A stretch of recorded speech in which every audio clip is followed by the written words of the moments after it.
At a time when the Trinamool Congress is sitting in protests at the heart of the capital, protesting against CBI arrests of their MPs, it is perhaps interesting to note that the premier agency is under scrutiny. It's not just their probe of the Rose Valley scam, in which we've seen them arresting senior leaders like Shruti Bandyopadhyay. We've also seen the agency being scrutinized by the courts in the Augusta Westland scam.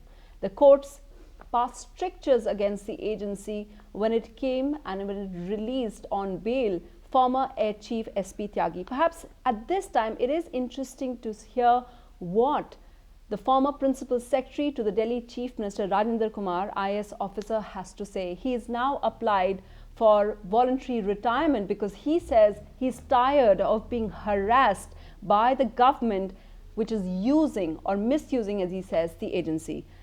Mr. Kumar, thank you very much for speaking to NDTV.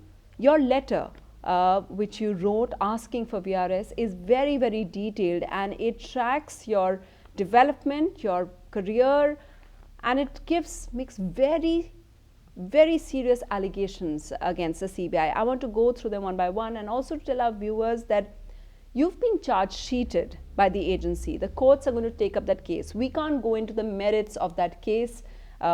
We don't have the ability to do that. What we know is what the courts have said.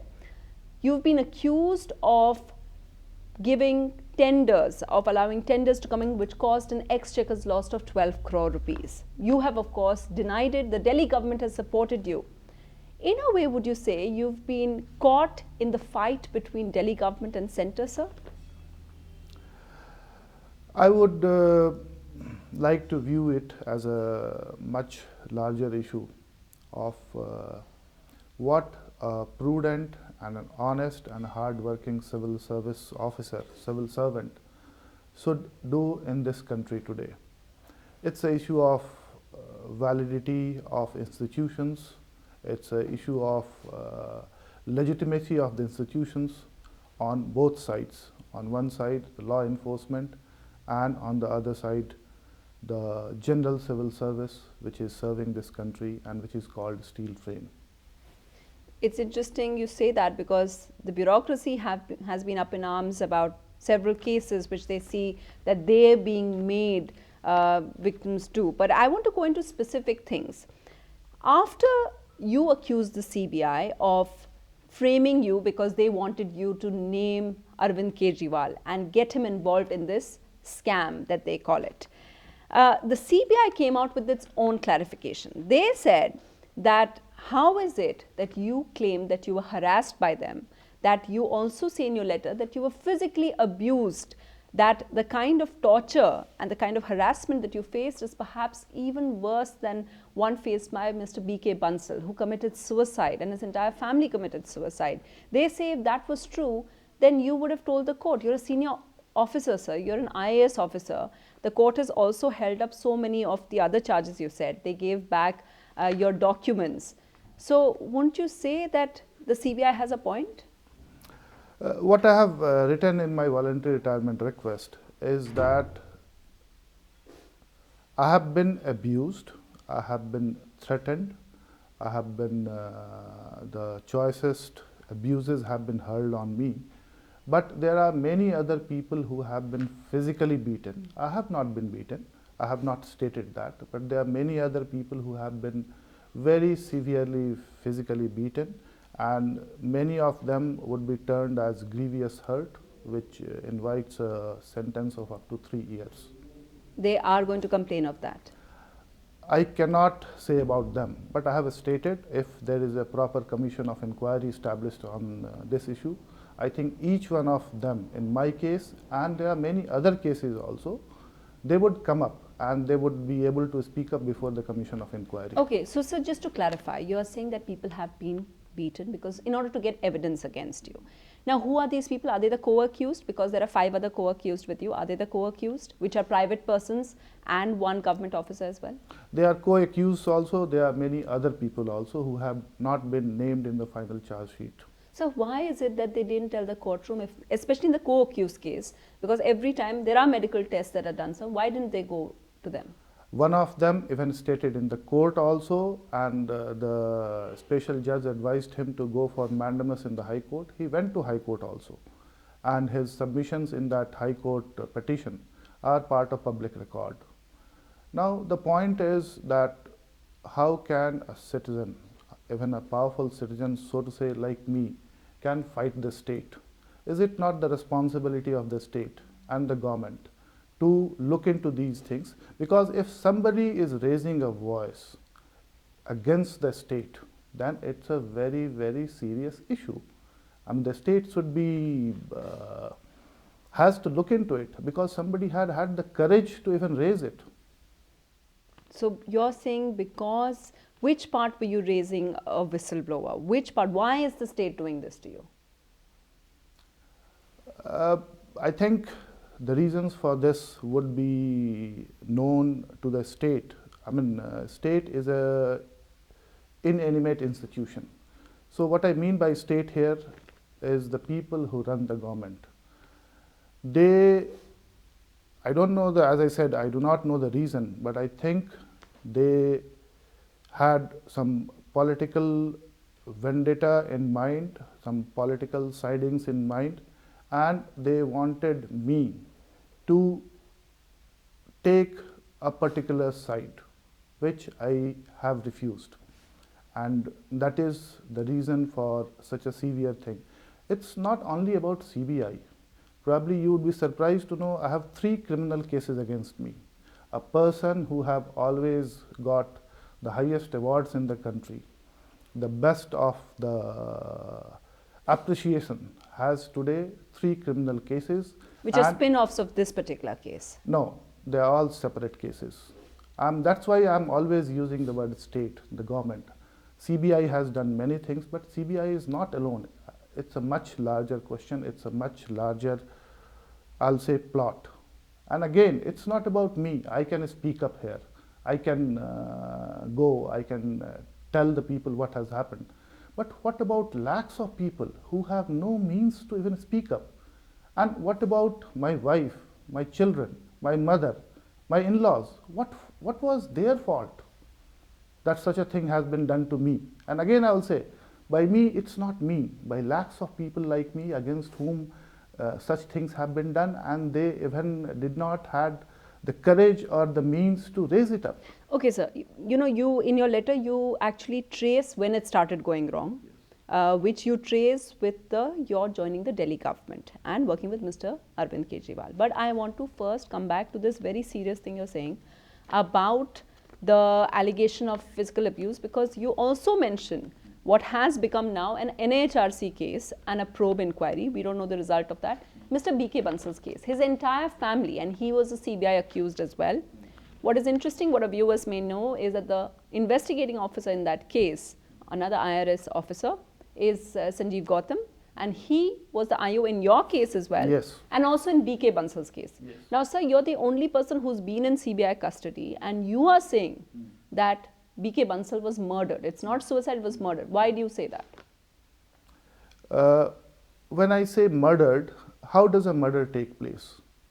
The point is that, let's say, if somebody forces me to take a knife and kill myself, in the normal legal terms, it will be called suicide.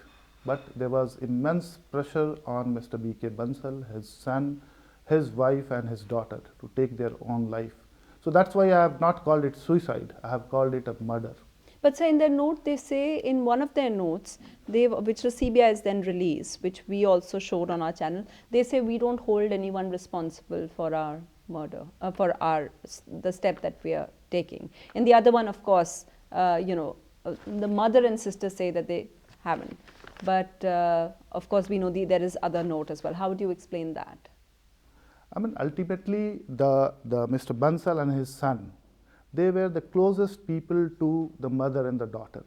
They have said it very clearly what atrocities have been brought on these 2 honorable ladies. What more proof do we want? I mean, I fail to understand. We are looking for, let's say, what happened in my case, how people have been tortured. But when as a state, as a government, as a people, We are even today, till date, unable to even file an FIR on the issue. I am not saying investigate and then find out who has done it. But we do not have, as a people, as a government, even courage to register an FIR. FIR are registers like anything. It's a right of a citizen, any citizen, to go and say anything in front of in the police station and get a FIR registered. That is the law. Here somebody has committed suicide and given a very, very clear suicide note, which is the primary evidence and prima facie admissible in the court. What are we telling the people? You think the NHRC inquiry is not enough? I'm not saying about NHRC or this government or that government. They've also removed Sanjeev Gautam. That's again not my issue. Individuals are not my issue. Who has done it? He might have done on somebody's instruction, or he himself may be paranoid. That's not the issue. Issue is that are we as a government would like to keep such paranoid people in positions of authority and power where they can inflict immense damage to individuals? Are we doing it willingly? Are we doing it knowingly? Did he individually also attack you that way? No, as I have said, I have not been physically abused, but humiliation and choicest of abuses. So you're saying an FIR should have been registered in Mr. Bansal's case? Yes. And that is the law of the land. It's not my saying. That is the law of the land. And you're saying that that was an instance of how CBI is being manipulation in that case, because Mr. Bansal was also close to the Delhi government? No, I'm saying that, you see, the point is that how do we run the institutions? In my case, the reason could be different. Reason could be their perception of my being close to a government. But again, the question comes, what is the role of a public servant? A public servant's role is to implement the policies of the government. What wrong did I do? So far, I have spoken to many people. I have asked question. Please tell me one instance where I have done wrong. So they say they have audio recordings on your emails, which they're presenting as evidence, which showed their exact charges, that there was already a tender there for IT systems, and you got another tender which caused the existing IT systems to become redundant, which caused a 12 crore rupees law, and that you had, it was vested interest which made you give this contract to ESPL. That is the case. We are not, qualified to say what's the thing. The courts will decide that. But that is the charge that they make against you. They of course say that they have audio evidence of that. They have said things very selectively. If you scan the media news, they have even said that this house is mine. They have taken a video of the costly vehicles parked outside, which belongs to my neighbor. This is not your house. Yeah. Definitely, this is the government house, and costly vehicles parked outside, and they have attributed it to me. I cannot stop what people say. But let's say, I'll give away, I will not go into the merits of the case. Yeah. I have given contracts worth thousands of crores. Okay. And when I was power secretary, the Babana power plant, which costed 4,500 crore, which was given again on nomination basis to BHEL. Again, many other contracts. I have given contracts worth thousands of crore. It's a very common sense. If I have to earn money, yes, that is a much simpler way. Why would I, and particularly they are talking of IT projects, they need to go and see what we have done in education department. The softwares which we developed for pittance, that software will cost today 50 to 60 crores. We developed in 50, 60 lakhs, 12 years back. That software is still running. The schools' results improved. Today the Delhi government schools' result is better than the private schools. And that was with the Sheila Dikshit government. Yes, we as a public servant, government servants, we are oblivious to who is the party in power. Our job is cut out. We have taken an oath. But so you developed a rapport with Arvind Kejriwal during when did you meet him? Were you in IIT with him? Because this has been talked a lot about, that you are IIT, he is IIT. It's a bond that has been there. And then you started working with him closely because of the IIT connection. Now, for those who do not know, the 5 IITs exist since last 50 years. He's in IIT Kharagpur, you're in IIT Kanpur. Now, such simple things which people would have known. Many people tell me that I was his mentor. What stupid? I mean, people should have checked the basic facts. Where do I stand? And you are talking of rapport. I had excellent rapport with Mrs. Tila Dikshit. I had excellent rapport with Mr. Lalthan Holla, who is again the Chief Minister of Mizoram. Kindly go and ask them. Because you were serving in Mizoram for a long time Yes, as well. I was in Mizoram for 7 years. Okay, so when did the whole thing with Arvind Kejriwal start? Did you first meet him when the 49-day government came at that time? Only then? When they were going to form the government, I got a call from them that Mr. Arvind Kejriwal would like to meet you. I went to his home. You never met him before? Of course, never. Okay. Of course, okay. never. Okay. So then I met him at his residence and he asked me that we would like you to work with us. Are you willing? It was a very polite conversation. And of course, as a public servant, it was a way of saying, but I have no choice in my postings. Right. Yes. Right. So it's not like you opted to, it wasn't like a choice you made as an IAS officer and things like that. Okay. So what is interesting is that after that few months long government, which the AAP government was there, and then of course there was President's rule, you talk about a conversation you had with the LG, Najib Jung. What did he say to you? You felt at that time, in your letter you indicate, that at that time that's when the kind of targeting began, right? What happened with that LG meeting? I was called by LG, I think just after the then government fell. And the first thing he told me that, Rajendra, lot of people tell me that you have identified yourself too closely with the Aam Aadmi Party government. Such questions cannot be answered directly. So I asked him, sir, do you also think so? He kept quiet. The point is that making accusation is very simple. Can anybody today, be it anybody, show me any evidence or just if an instance tell me where have I gone beyond my responsibilities of a public servant to favor, so to say, a public servant cannot favor a political party, but even if we take it to favor Aam Aadmi Party or any other party. I have also written there that during the President's rule, I was looking after the Urban Development Department. All the MLAs, BJP, Congress, Aam Aadmi Party, they used to come to me. Yeah, you say that. Yes. And they were very happy with my work. Then what happened with the LG? I don't know. It's a question which needs to be addressed to him. So he just asked you a question. Yes. And left it at that. Yes. After that, there was also some show cause notice to you from the Home Ministry?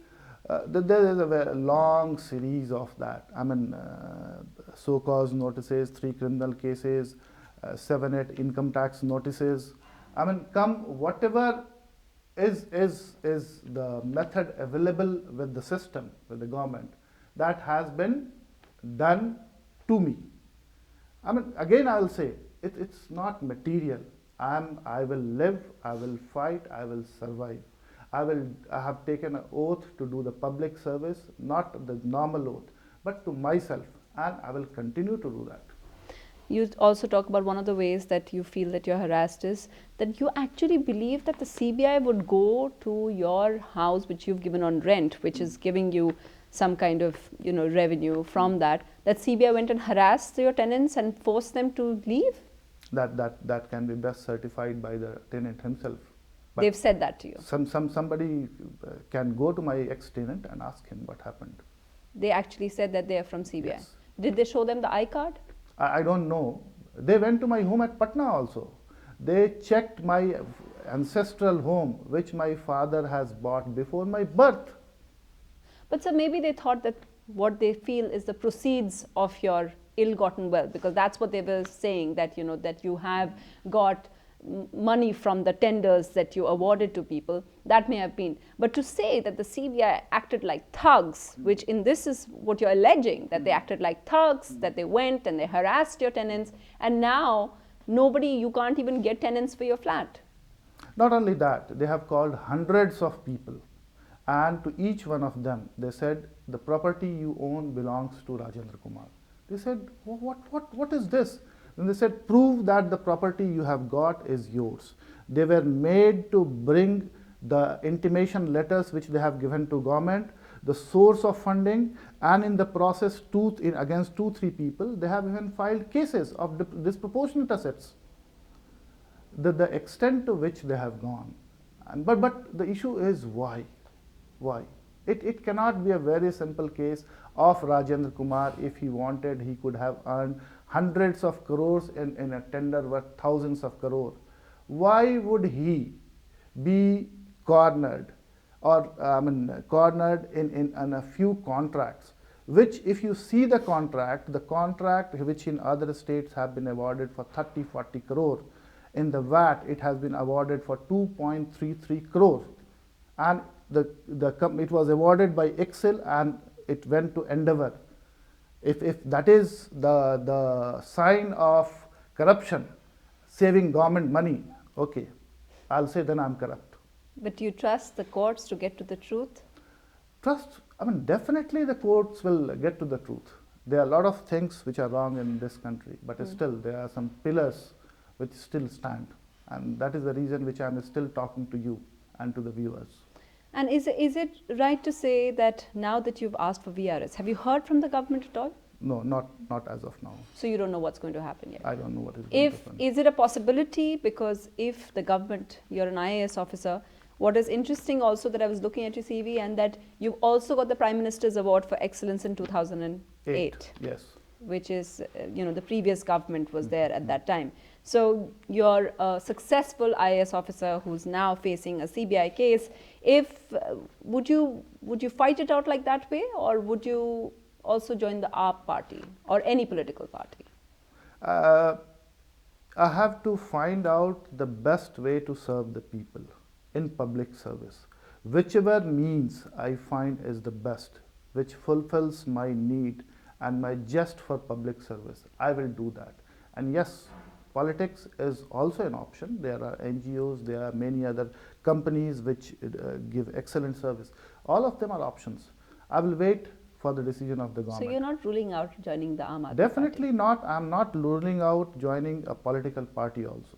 And yes, it could be AAP also. Yes. It could be AAP. Yes. Because of the fact that you feel that you want to continue the fight, and there is a certain amount of comforts which you feel with this political establishment. No, it's not about comfort. It's about which establishment, which path, which method would give me the best possible opportunity for public service.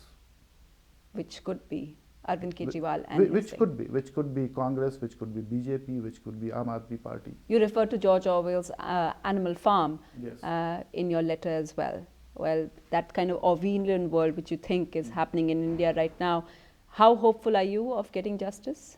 And do you think that the CBI will perhaps, it's something that even the IPS officer and other senior bureaucrats have always said, that it is a premier agency, it has good people.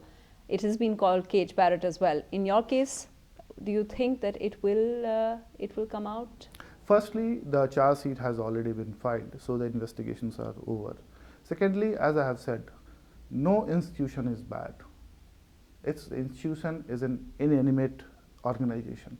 It's the people either working in that institution or organization which make it good or bad. So I do not have a grudge against any particular institution, organization or government.